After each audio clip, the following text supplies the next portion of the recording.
Chapter 1, The Blood Oath. The rain in Washington, D.C. didn't fall, it mourned. It washed over the cold marble of the Capitol and drummed against the roof of the black town car like the sound of dirt hitting a casket. Inside the car, Elena Vance stared at the wedding band resting on her finger, a circle of platinum that felt like a noose. To the public, Elena was the fallen princess of American politics. 6 months ago, her father, Senator Richard Vance, had been disgraced by a whistleblowing scandal that stripped her family of their legacy, their wealth, and their dignity. The man who had delivered the final blow, the man who had stood on the courthouse steps and handed over the files that destroyed her father, was sitting right next to her. Julian Thorne. At 35, Julian was the most powerful fixer in the city. He was a man of shadow and stone, with a face that seemed carved from cold granite and eyes the color of a winter sea. He had the kind of rugged, classic American looks that should have belonged to a hero, but in Elena's eyes, he was the devil incarnate. "You're shaking, Elena," Julian said. His voice was a cool, effortless baritone that grated on her nerves like sandpaper. "I'm disgusted, Julian." "There's a difference," she snapped, her voice trembling despite her effort to keep it steady. She turned to look at him, her gray eyes burning with a hatred that had become her only reason for living. "My father is in a grave because of you. My mother is a shell of a woman because of you. And now, I'm forced to play your trophy wife to restore the balance between our families. It's sick." Julian didn't flinch. He didn't even look at her. He kept his gaze fixed on the rain-slicked window. "The blood oath between the Vance and Thorne families predates your father's greed, Elena. This marriage is the only thing keeping your brother out of prison for his part in the embezzlement. You're not a trophy. You're a ransom." The Thorne estate was a sprawling, Gothic Revival mansion on the outskirts of Virginia. It was a place of high ceilings, dark wood, and a silence so thick it felt like it could stifle a scream. As they stepped into the grand foyer, the housekeeper took Elena's damp coat. Julian turned to her, his expression unreadable. "Your rooms are in the east wing," Julian said. "Mine are in the west. We will dine together at 7 for the sake of the staff, and we will attend the governor's ball on Friday as a united front. Other than that, I do not expect to see you, and I certainly do not expect you to like me." "Don't worry," Elena hissed, stepping into the center of the foyer, her silhouette small but defiant against the towering architecture. "I could live 1,000 years and never find a single part of you that doesn't make me want to gag." Julian's jaw tightened, the only sign that her words had landed. 7 o'clock, Elena. Don't be late. I value punctuality almost as much as I value my privacy. That night, Elena lay in her massive, four-poster bed, listening to the house groan in the wind. The blood oath felt heavy on her chest. She had married her greatest enemy to save her brother, but she felt like she had sold her soul to the man who killed her father. As the clock struck 3 a.m., a strange sound drifted through the air. It wasn't the wind, and it wasn't the settling of the old house. It was a voice. It was muffled, coming through the ornate brass heating vent near the floor. Elena slid out of bed and knelt on the cold hardwood, pressing her ear to the grate. The voice was low, gravelly, and filled with a raw, agonizing vulnerability. It didn't sound like the cold, calculated Julian Thorne she had faced in the car. "Never wanted this for her," the voice whispered in the dark. "Every time she looks at me, I see the light I put out. But if I tell her the truth, if I let her see the blood on the hands she thinks are clean, it will destroy what's left of her." Elena froze, her breath catching. The voice sounded like it was coming from a man on the edge of a cliff. It was Julian, she was sure of it, but he was speaking to someone, or something, in a room she didn't know existed. Elena pulled back from the vent, her heart hammering against her ribs. She hated Julian Thorne with every fiber of her being. He was the villain who had dismantled her life piece by piece. But as the man in the dark continued to sob, a sound so lonely it made the air in the room feel cold, Elena realized that the honor Julian claimed to serve was a mask for a tragedy far darker than the scandal that had ruined her father. She had married him to save her brother, but as she sat in the dark, Elena realized she was trapped in a house where the villain was a ghost, and the voice in the wall knew secrets that could set her free, or bury her alive. Chapter 2: Cold War in the Mansion. The sun rose over the Thorne estate with a clinical, unforgiving brightness. Elena woke with the heavy sensation of a secret pressing against her chest. The voice from the vent, that raw, broken sound, felt like a hallucination born of a fever dream, but the cold hardwood floor under her knees was still a vivid memory. Breakfast was a masterclass in psychological warfare. Julian sat at the head of the long dining table, hidden behind a digital tablet and a cup of black coffee. He was back to being the fixer, immaculate, distant, and impenetrable. "I've cleared your schedule for the afternoon," Julian said, not looking up. "A tailor will be here at 2 to fit your gown for the governor's ball. Wear something blue. It tests well with the conservative voting bloc we need to win back." Elena gripped her silver fork until her knuckles turned white. "I'm not a campaign poster, Julian. And I'm certainly not interested in what tests well for the men who cheered while my father was led away in handcuffs." Julian finally looked up. His eyes were like flint. "Your father was led away in handcuffs because he was reckless, Elena. I am trying to ensure you and your brother aren't the collateral damage of his legacy. Wear the blue." He stood up, the chair scraping sharply against the stone floor, and walked out before she could retort. Elena spent the rest of the morning wandering the mansion. She wasn't looking at the art or the architecture, she was mapping the vents. The Thorne estate was a labyrinth. Every hallway seemed to lead to another heavy oak door, and every room was filled with shadows that seemed to watch her. She realized that the vent in her room was part of an old, centralized gravity heating system. To find the source of the voice, she had to find where the ducts converged. She found herself in the library, a 2-story cavern of leather-bound books and rolling ladders. It was the heart of the West Wing, Julian's territory. The air here smelled of old paper and the specific, expensive tobacco Julian sometimes smoked. Near the back of the library, behind a section on constitutional law, she saw it, a small, circular brass grate near the floor, identical to the one in her bedroom. She knelt, her heart racing. She reached out to touch the metal, but a voice cut through the silence like a gunshot. "Looking for something, Elena?" She jumped, spinning around to find Julian standing in the doorway.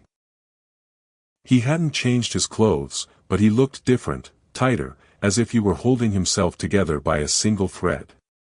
I dropped an earring," she lied, her voice breathless. Julian walked toward her, his footsteps echoing. He stopped just a few feet away, his shadow looming over her. "This library is part of my private study. I told you I value my privacy. And I value my freedom," Elena shot back, standing her ground. "But apparently, we're both out of luck." Julian stared at her for a long beat. For a second, his gaze dropped to the vent, then back to her eyes. A flicker of something, was it fear?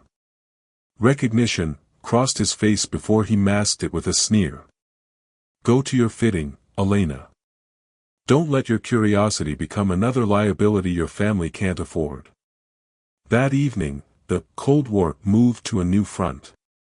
Julian had invited a few associates for drinks, men with hard faces and expensive watches who spoke in the clipped, cold tones of power. Elena stood by Julian's side, the paper bride, in a stunning navy dress. She watched him interact with them. He was cruel. He made jokes at the expense of her father's amateurish mistakes. He positioned himself as the mastermind who had cleaned up the Vance family's mess just to seize their remaining assets.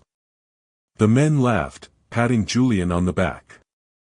Elena felt a wave of nausea. This was the man she had heard crying. This was the man who claimed to protect her. When the guests finally left, Elena turned on him the moment the door closed. "You enjoyed that, didn't you? Tearing down a dead man's name to make yourself look bigger to those vultures." Julian didn't look at her. He poured himself a glass of scotch, his hand visibly shaking. "Believe what you want, Elena. It's easier that way." He walked toward his study, but as he reached the door, he stopped. "If you're going to keep searching for earrings in the library, bring a flashlight. The shadows in this house have a habit of swallowing things whole." He disappeared into the dark, and an hour later, Elena was back on the floor of her bedroom, her ear pressed to the vent. The voice returned, but it wasn't a sob this time. It was a low, melodic hum, a song her father used to whistle. And then, the whisper, "I'm sorry, Richard. I'm so sorry. I'm keeping her in the dark to keep her alive, but the dark is where the monsters are." Elena pulled back, her eyes wide. Julian wasn't just her enemy, he was her father's keeper of secrets. And the honor he was bound by was a blood-soaked shield. Chapter 3, The Ghost in the Library. The governor's ball loomed like a storm on the horizon, but for Elena, the true tempest was within the walls of the Thorne estate.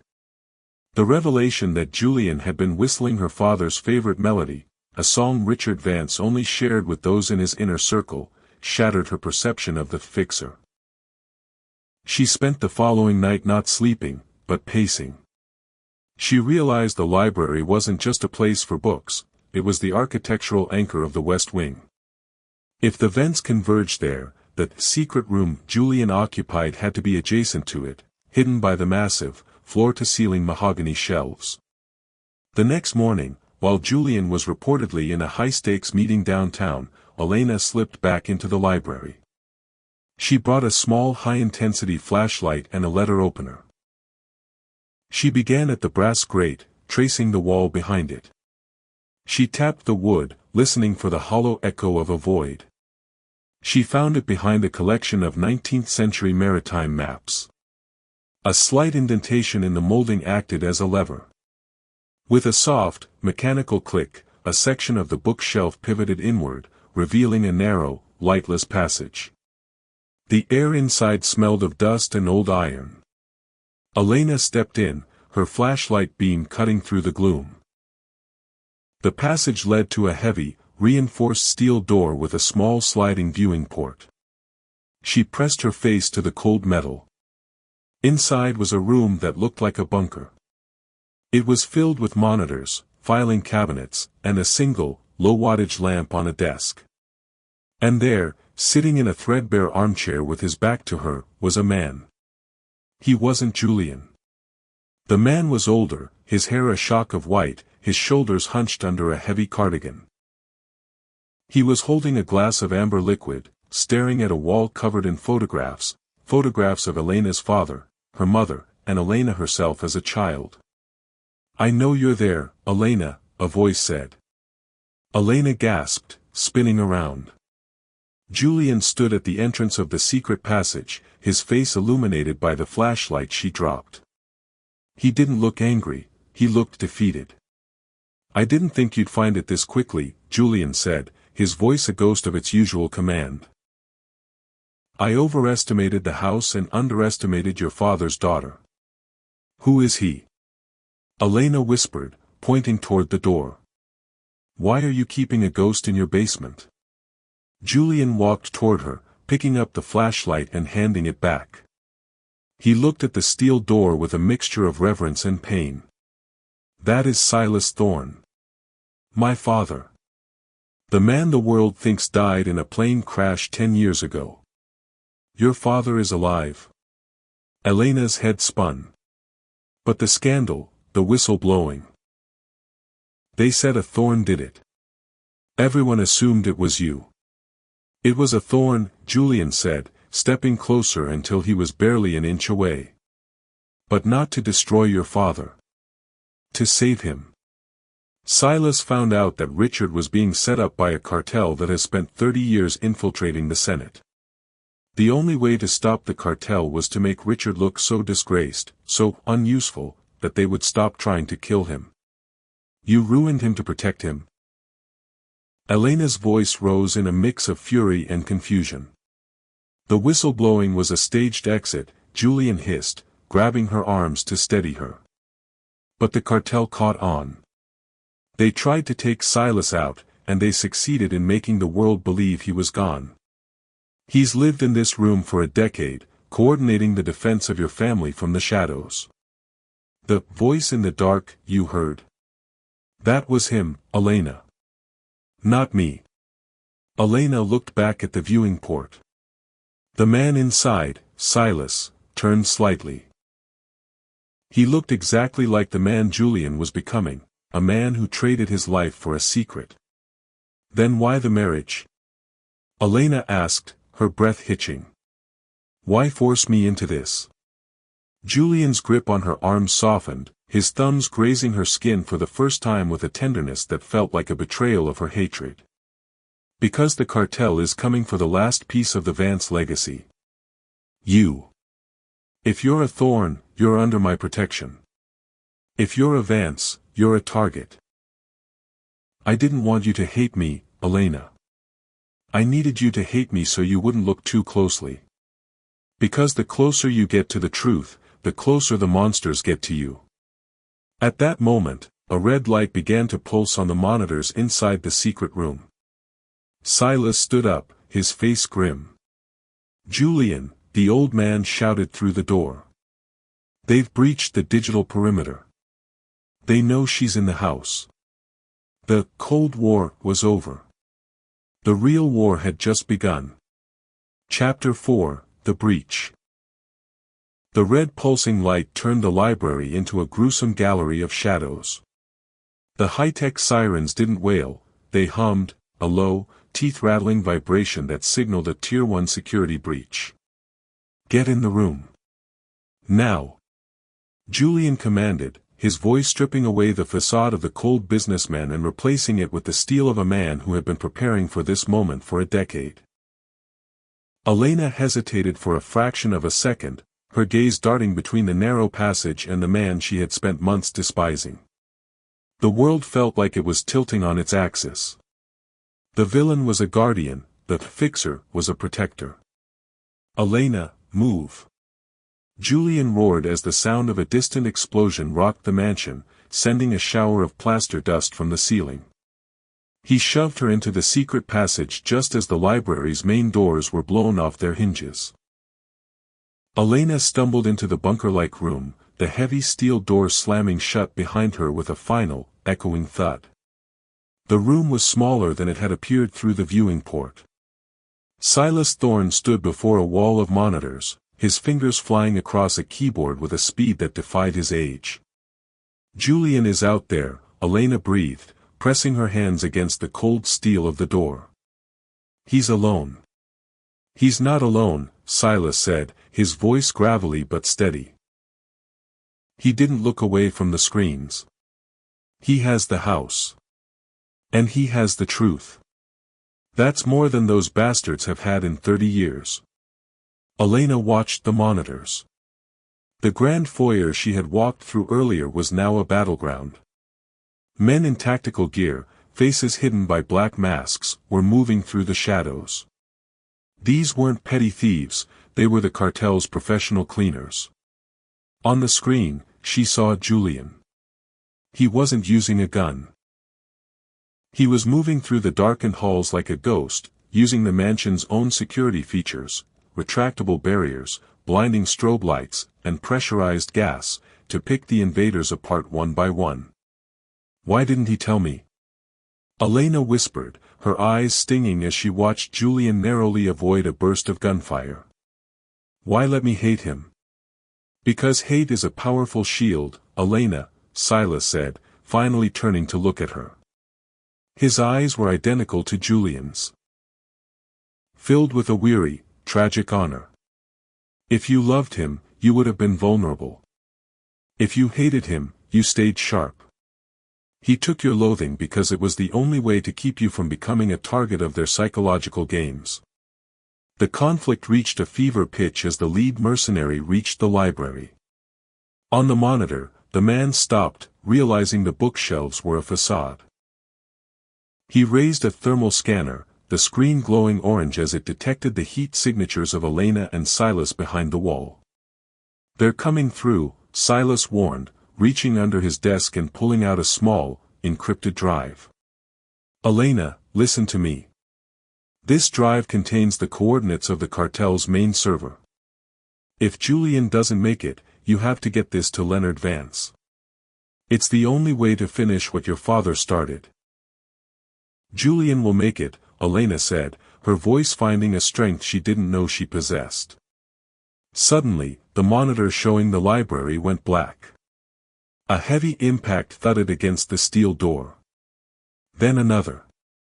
The mercenaries were using a localized thermal charge to melt the locking mechanism. Elena backed away, her heart hammering. She looked at the drive in her hand, then at Silas. The honor of the Thorne family was no longer a story, it was a weight she was now carrying. The door groaned, the metal glowing white-hot. But just as the hinges began to give way, the sound of a heavy-caliber weapon echoed through the passage outside. The thudding stopped. A moment later, a voice came through the intercom, ragged, breathless, but unmistakably Julian. "Silas, open the door. It's clear." The door swung open, and Julian stood there, his navy suit jacket gone, his white shirt stained with soot and blood. He leaned against the frame, his eyes searching for Elena. When they found her, the cold, fixer mask didn't just slip, it shattered. He stumbled toward her, and for the first time, Elena didn't recoil. She caught him, her arms wrapping around his waist as he slumped against her. "You're okay," he whispered into her hair, his body trembling with the aftereffects of adrenaline. "You're safe." "You idiot," Elena sobbed, her face pressed against his blood-stained shirt. "You're a complete, self-sacrificing idiot." Julian let out a weak, dry chuckle. "Probably. But I'm an idiot with a plan." He pulled back, his hands cupping her face. The hatred that had defined their marriage was gone, replaced by a terrifyingly raw intimacy. "They'll send more. This was just a probe. We can't stay here, Elena. The blood oath is no longer enough to protect you." "Then we stop running," Elena said, holding up the encrypted drive. "Silas gave me this. He said it's the end of the game." Julian looked at his father, then back to Elena. The tragedy of their families was reaching its climax. To win, they would have to step out of the shadows and into the most dangerous place of all, the light of the public eye. Chapter 5, The Confession in the Dark. The Thorne estate was a smoking relic in the rearview mirror as Julian steered a nondescript, mud-caked SUV onto a secondary logging road. They had abandoned the armored fleet, the cartel would be tracking those. Instead, they moved like ghosts through the Virginia backcountry, heading toward a safe house that even Silas hadn't visited in years. Elena sat in the passenger seat, the encrypted drive clutched in her hand like a talisman. The silence in the car was no longer the icy, hostile void of their first meeting. It was heavy, charged with the electricity of a dozen unspoken questions. "Where are we going?" Elena asked, her voice barely a whisper in the cramped cabin. "A cabin near the Shenandoah border," Julian replied, his eyes scanning the tree line for any sign of following headlights. "It belonged to my mother's family. It's off the grid. No digital footprint, no biometric locks. Just wood and stone." They arrived at the cabin as a thick, mountain fog began to swallow the world. It was a humble structure, smelling of pine needles and damp earth, a far cry from the obsidian towers and marble halls they were used to. Inside, the air was freezing. Julian moved with a mechanical efficiency, starting a fire in the hearth while Elena sat on a tattered velvet sofa, watching the flames lick the dry logs. As the warmth began to seep into the room, the adrenaline that had sustained them finally began to fade, leaving behind a raw, aching exhaustion. Julian sat on the floor by the fire, his back against the stone fireplace. He had stripped off his ruined dress shirt, his torso bandaged with a makeshift wrap from the car's first aid kit. In the flickering firelight, he looked human, fragile, even. "I need to tell you the rest, Elena," Julian said. He wasn't looking at her. He was staring into the embers. "The part Silas couldn't tell you." Elena slid off the sofa and sat on the floor across from him. The shadows of the cabin stretched long and deep, hiding their faces from one another. This was the moment that the voice in the dark became a confession. "Your father wasn't just being set up," Julian began, his voice dropping into that gravelly, vulnerable tone Elena had heard through the vent. "He was being blackmailed. They had photos of your brother, Leo, at a party in college. A party where something terrible happened, a girl died of an overdose, and the cartel made it look like Leo supplied the drugs. Your father was paying them off for years to keep your brother out of prison." Elena felt the air leave her lungs. "Leo? My brother wouldn't, he's a good person." "He is," Julian said, finally meeting her eyes in the dim light. "Because it was a lie. The girl didn't die of an overdose. She was killed by the cartel's son, and they used Leo as the perfect scapegoat. When I found out, I went to your father. I told him we had to burn it all down to save Leo. But the price was Richard's reputation. He chose his son's freedom over his own honor. He asked me to be the one to betray him so the cartel would think the threat was gone." Julian leaned his head back against the stone, a tear tracing a path through the soot on his cheek. "I stood on those courthouse steps and watched the world spit on a man who was a hero. I let you hate me because if you knew the truth, you would have tried to save him, and they would have killed you both. I've spent every night for 6 months listening to you cry through that vent, wanting to tell you that your father loved you more than his own life." The hatred that had been Elena's armor for so long didn't just break, it dissolved. She saw the executioner for what he truly was. A man who had sacrificed his own peace to carry the weight of 2 families' sins. "You've been alone in this for so long," she whispered. "It was the job," Julian said simply. "Honor is a lonely business, Elena." Elena reached out, her fingers trembling as she touched the edge of the bandage on his chest. Julian stiffened, but he didn't pull away. For a long, breathless minute, the only sound was the crackling of the fire. "I don't hate you, Julian," she said, her voice steady and clear. "I think I was just terrified that the only person left who could save me was the one I was supposed to destroy." Julian turned his hand over, interlacing his fingers with hers. The contact was electric, a forbidden heat that had finally been allowed to burn. He pulled her closer, and in the darkness of the mountain cabin, the fixer and the fallen princess found a bridge across the tragedy. But as they sat in each other's arms, a low, rhythmic thumping began to vibrate through the floorboards. It wasn't the wind. It was the sound of a drone, a high-tech scout from the cartel, hovering just outside the cabin window. The darkest secret was out, and now, the monsters were closing in for the final kill. Chapter 6, The Shattered Truth. The high-pitched whine of the drone was a digital mosquito in the mountain air, but to Julian and Elena, it was the sound of an approaching execution. The warmth of their shared confession evaporated instantly, replaced by the cold adrenaline of survival. "They found us," Julian hissed, his eyes snapping to the window. He didn't waste a second. He kicked dirt over the fire, plunging the cabin into a thick, suffocating darkness. "The drone is a scout. The tactical team will be 3 minutes behind it.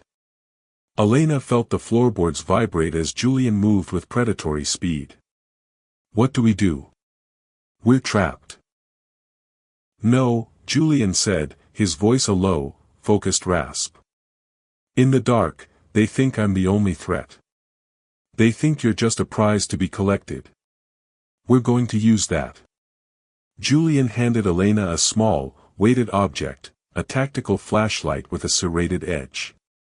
If they get close, you don't scream. You hit. Hard.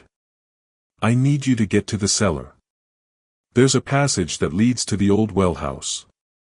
I'm not leaving you, Elena said, her voice shaking but resolute. You spent 6 months being a martyr, Julian. That role is closed. Outside, the crunch of gravel signaled the arrival of the first vehicle. Light from high-powered searchlights sliced through the cracks in the cabin walls, flickering like a broken film strip. Elena, listen to me, Julian said, grabbing her shoulders. The truth Silas gave us on that drive, it's only half the weapon.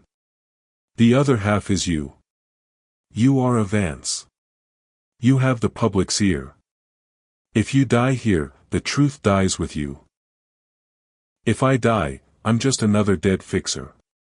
You have to be the one to tell the story. The front door exploded inward. Julian pushed Elena toward the cellar trapdoor just as the room filled with the acrid scent of smoke and the blinding flash of a stun grenade. Elena tumbled into the darkness of the cellar, her heart hammering against her ribs like a trapped bird. Through the slats in the floor above, she watched the nightmare unfold. 3 men in black tactical gear breached the cabin, their rifles equipped with thermal scopes. Julian was a shadow among shadows. He didn't engage them head-on, he used the cabin's cramped layout to his advantage. He took the first man out with a jagged piece of firewood, a brutal, efficient strike to the throat. The second man fell as Julian pulled a heavy oak bookshelf down, pinning him. But the third man, the leader, was faster. He fired a burst that caught Julian in the shoulder, spinning him back against the stone hearth. Where is the girl, Thorne? The leader growled, his voice distorted by a comm link. The cartel doesn't want you. We just want the drive and the girl. Julian slumped against the stones, blood soaking through his bandages. He looked toward the cellar door, his eyes meeting Elena's through the floorboards. He shook his head, a silent, final command to stay hidden. She's gone, Julian coughed, a crimson smear on his lips. She left an hour ago. You're chasing a ghost. Elena watched as the leader raised his weapon, aiming it at Julian's head. The shattered truth of their lives was laid bare. Julian was willing to die for a lie to keep her safe. But Elena realized that Julian's plan was missing one thing, the cartel's arrogance. She didn't stay in the cellar. She didn't run to the well house. She reached for the tactical flashlight, her fingers finding the strobe setting Julian had mentioned. She kicked the cellar door open from below. The leader spun around, startled by the sudden movement. Elena didn't hesitate. She slammed the strobe light onto the floor, the chaotic, blinding flashes of white light filling the room. In the disorienting glare, the mercenary stumbled back, his eyes unable to adjust. Julian! Now! Elena screamed. With the last of his strength, Julian lunged forward, driving a hidden blade into the mercenary's leg, then pulling him down to the floor. The struggle was short and violent. When it was over, the cabin was silent once more, save for the heavy, ragged breathing of 2 people who had looked into the abyss and refused to blink. Elena scrambled over to Julian, pulling his head into her lap. I told you, she whispered, her tears falling onto his face. No more martyrs. Julian looked up at her, a faint, pained smile touching his lips. You're a terrible listener, Elena Vance. And you're a terrible liar, Julian Thorne. They weren't safe yet. Outside, the headlights of 2 more SUVs were sweeping up the driveway. But as Elena gripped the encrypted drive in Julian's hand, she knew the forbidden alliance was no longer a marriage of convenience. It was a declaration of war. Chapter 7: The Forbidden Alliance. The cabin was no longer a sanctuary. It was a trap. With the headlights of the approaching SUVs cutting through the mountain fog, Julian and Elena had only seconds to transition from survivors to hunters. "We can't outrun them in the SUV," Julian said, his voice tight as he applied a fresh pressure bandage to his shoulder. "They have satellite tracking on every road out of this valley. But they don't have eyes on the river." Leaving the cabin through the cellar's rear exit, they scrambled down a steep, shale-covered embankment toward the roaring sound of the Shenandoah River. The air was biting, a cold that seeped into their bones, but the adrenaline kept them moving. Julian pulled a hidden, inflatable skiff from a hollowed-out log, a contingency Silas had planted years ago. As they pushed into the black, churning water, the cabin behind them erupted in a fireball. The cartel wasn't taking chances anymore. They were erasing the evidence. "They think we're dead," Elena whispered, watching the orange glow recede. "For now," Julian replied, steering the small craft with a single oar. "But the moment they don't find our remains in that ash, the hunt starts again. We have 12 hours to get to DC and use that drive before they lock down every terminal in the city." By daybreak, they reached a secure marina on the outskirts of the capital. Julian's forbidden alliance moved into its most dangerous phase. They couldn't go to the police, the cartel's reach was too deep. They couldn't go to Leonard Vance, he was likely under surveillance. "There is one place they won't look for us," Elena said, her eyes flashing with a cold, political brilliance. "The Founders' Gala tonight at the National Gallery. The head of the cartel's legal front, Marcus Sterling, is the guest of honor. He's the one who blackmailed my father." Julian stared at her, a slow, grim smile spreading across his face. "You want to walk into a room filled with our enemies, while we're the most wanted people in the country? They expect us to be hiding in a hole, Julian," she said, reaching for his hand. "They don't expect the disgraced daughter and the traitorous fixer to walk through the front door in black tie."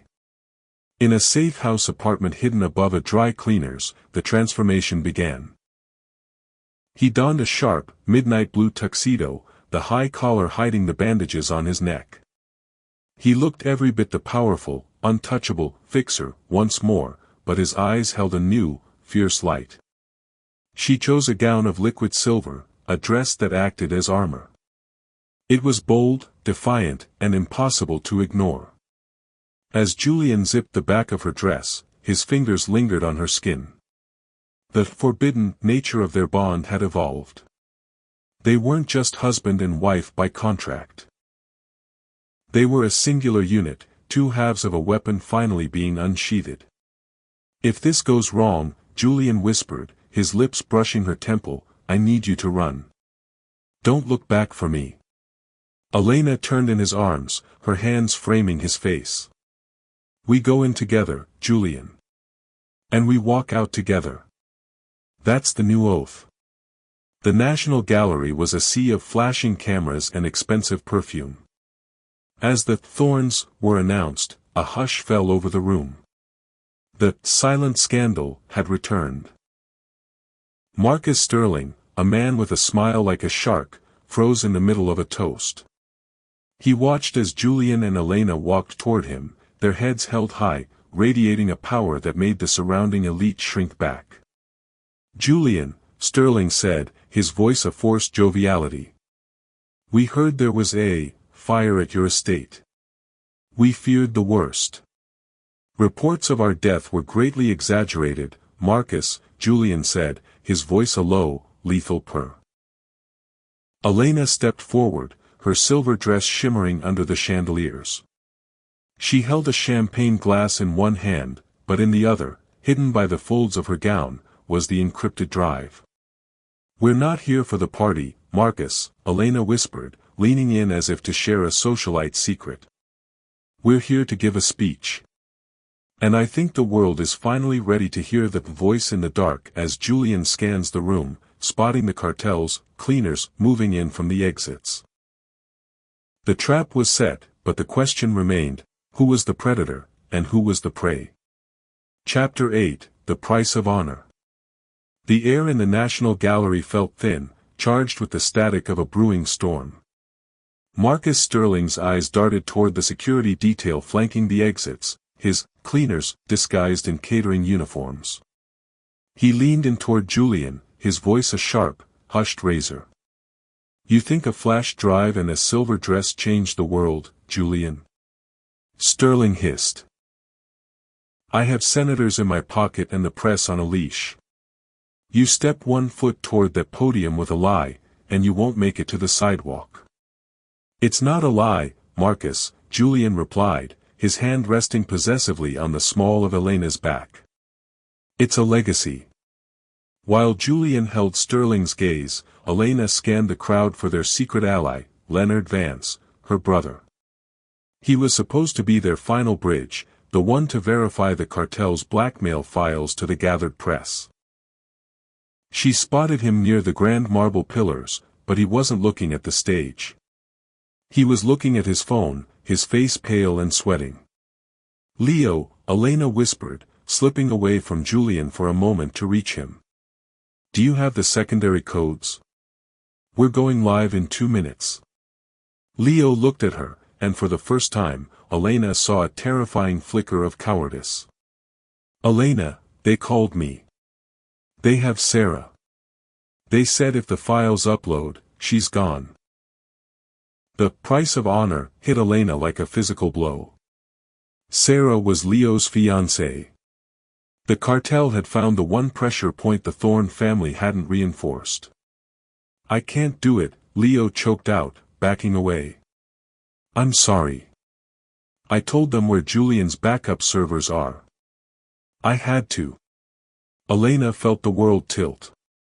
The betrayal from within her own blood was a tragedy she hadn't prepared for. She looked back at Julian, who was being systematically circled by Sterling's men. Julian. She mouthed, but the music in the hall swelled, drowning her out. Suddenly, the grand screens above the podium, which were supposed to display the cartel's ledgers, flickered to life. But it wasn't the evidence. It was a live feed of the Thorne estate sublevel. Silas Thorne was seen sitting in his bunker, his hands raised as tactical teams swarmed his hidden room. Checkmate, Sterling whispered, appearing beside Elena. Your ghost is captured, your brother is broken, and your husband is about to have a very public heart attack. Julian saw the screens. He saw Silas. He saw the cleaners closing in. He looked at Elena, and in that split second, he made the choice he had been avoiding since the day they met. He couldn't save the legacy, his father, and Elena all at once. He had to pay the price. He lunged forward, not toward Sterling, but toward the gallery's main power breaker located behind the podium. Elena, the drive, he roared, his voice commandingly loud, drawing every camera in the room toward him. He tackled a security guard, using the chaos to draw every cleaner into a central melee. He was the distraction, the sacrificial lamb, pulling the violence away from Elena so she could disappear into the crowd. Go, he screamed as the lights in the gallery began to explode one by one, plunging the hall into a terrifying, flickering darkness. Elena didn't want to run. She wanted to scream for him. But she felt Julian's earlier words ringing in her ears, hate is a shield, but the truth is the weapon. She watched through tears as Julian was swarmed by 5 men, his silhouette a lone, defiant figure in the dark. He wasn't fighting to win, he was fighting for seconds. She turned and ran, not toward the exit, but toward the gallery's media suite. Leo might have betrayed the servers, but he didn't have the drive she held in her hand. The voice in the dark was no longer Julian's or Silas's. It was hers. With the sound of a single gunshot echoing through the darkened hall. Elena freezes, her hand on the media suite door, her heart stopping as the silence that follows is more deafening than the blast. Chapter 9, The Final Gambit. The gunshot echoed through the marble halls of the National Gallery like the crack of a gavel. Elena froze at the entrance of the media suite, her lungs burning, her soul screaming Julian's name. But she didn't turn back. She couldn't. If she went to him now, his sacrifice would be for nothing. Inside the media suite, the air was cool and smelled of ozone. She slammed the door shut, locking it with a trembling hand. Outside, she could hear the chaos, screams of the elite, the heavy thud of tactical boots, and Marcus Sterling's voice barking orders to find her. Elena lunged for the main broadcast console. She was the daughter of a senator. She had spent her childhood in newsrooms and campaign offices. She knew how the veins of the city moved. She plugged the encrypted drive into the terminal. The screen flashed red. Access denied. Secondary authorization required. Leo had given the cartel the backup codes. They had locked her out of her own truth. Elena stared at the screen, her vision blurring. Then, she remembered the voice in the dark. The truth is a legacy. The authorization wasn't a number. It was a frequency. She opened the audio input and leaned toward the microphone. She didn't type a code, she whistled, the same low, melodic song Julian had whistled in the library. Her father's song. The screen turned green. Uploading. The door to the suite shuddered. A heavy kick sent the lock flying, and Marcus Sterling stepped inside, flanked by two armed men. He looked disheveled, his shark-like grin replaced by a mask of pure, murderous rage. "Give me the drive, Elena," Sterling hissed, leveling a suppressed pistol at her chest. "It's over. Your father is dead, Julian is bleeding out on the gallery floor, and your brother is a traitor. You have no one left." Elena stood tall, her silver dress catching the dim light of the monitors. Behind her, a progress bar hit 98%. "You're wrong, Marcus," she said, her voice echoing with a cold, terrifying calm. "I have the one thing you can't buy or kill. I have the floor." "Kill her," Sterling commanded. The gunmen raised their weapons, but they never fired. A deafening roar shattered the windows of the suite as a black tactical helicopter hovered just outside, its searchlight blinding everyone inside. The doors behind Sterling were kicked open again, but this time, it wasn't the cartel. It was the FBI's elite response team, led by a man who looked remarkably like Silas Thorne, if Silas were 20 years younger and armed to the teeth. "Drop the weapons." The lead agent roared. "Marcus Sterling, you are under arrest for treason, kidnapping, and the murder of Senator Richard Vance." Elena collapsed against the console as the agents swarmed Sterling. She didn't look at the arrests. She looked at the monitor. Upload complete. Every news station in the country was now receiving the files, the photos, the bank ledgers, and the recorded confession of the man who had ordered her father's disgrace. She pushed past the agents, running back into the darkened ballroom. The price of honor was scattered everywhere, shattered glass, overturned tables, and the smell of gunpowder. She found him near the podium. Julian was slumped against the marble, his hand pressed to a wound in his side, his face as white as the stone. He was breathing, but it was shallow and jagged. "Julian," she sobbed, falling to her knees beside him. He opened his eyes, a ghost of a smile touching his lips. Did you do it?" "The world knows, Julian," she whispered, pulling his head into her lap. "The truth is out. Silas is safe. The cartel is falling." Julian let out a long, shaky breath, his fingers curling around hers. "Then the oath is fulfilled." "No," Elena said, her voice fierce with a new kind of love. The oath is just beginning. You're not going anywhere, Julian Thorne. You still have a lot of years of me hating you to make up for. As the medics rushed toward them, Julian's eyes remained locked on hers. The darkness was finally receding, but the road to the light was still covered in the blood they had spilled to get there. Chapter 10, Beyond the Vow. The sunrise over the Potomac River was no longer a witness to morning, but a herald of a new era. 6 months had passed since the night the National Gallery became a battlefield. The cartel's empire had been dismantled brick by brick, their leaders traded for prison cells, and the name Vance had been cleared in a public hearing that moved the nation to tears. Elena stood on the balcony of the restored Thorne estate. The Gothic mansion no longer felt like a labyrinth of secrets, the heavy curtains had been replaced with light, airy linens, and the smell of jasmine from the gardens had finally chased away the scent of old dust and ozone. "You're thinking about him again," a voice said from behind her. Elena turned to see her brother, Leo. He looked older, his face etched with the weight of his past mistakes, but his eyes were clear. He had spent the last few months working with the authorities to ensure no other family would be blackmailed by the remnants of the cartel. "I'm thinking about all of them, Leo," Elena said softly.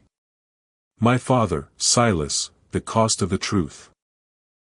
"Silas is happy, you know," Leo said, leaning against the railing. "He's in Tuscany. He told me he's finally learning how to live in the light without looking for a sniper in the trees." A door creaked open, and Julian stepped onto the balcony. He was no longer wearing the midnight blue armor of a fixer. He wore a simple white linen shirt, the sleeves rolled up to reveal the faint, jagged scars on his forearms, reminders of the price he had paid. Leo gave them a small nod and retreated inside, leaving the husband and wife alone in the golden morning light. Julian walked to the railing, standing beside Elena. For a long time, they just watched the river. They didn't need the vents to communicate anymore, the silence between them was no longer a weapon, but a comfort. "I have something for you," Julian said, reaching into his pocket. He pulled out a small, worn leather notebook. "It was your father's. Silas kept it hidden. It's not about politics or scandals. It's a journal he kept for you and Leo." Elena opened the book, her fingers trembling as she saw her father's elegant, familiar script. The first page read, "To my daughter, may you find a man who loves you enough to let you hate him if it keeps you safe." "He knew," Elena whispered, a single tear falling onto the page. "He hoped," Julian corrected gently, turning her to face him. "Elena, our marriage started as a blood oath and a ransom. We were two people forced together by the sins of our fathers. But standing here now, I don't want to be bound by honor anymore." Elena looked up at him, her heart full. "Then what do you want to be bound by?" Julian took her hand, his thumb tracing the platinum band that had once felt like a shackle. "I want to be bound by choice. I want to wake up every day and choose to hear your voice, not in the dark, but right here. In the light."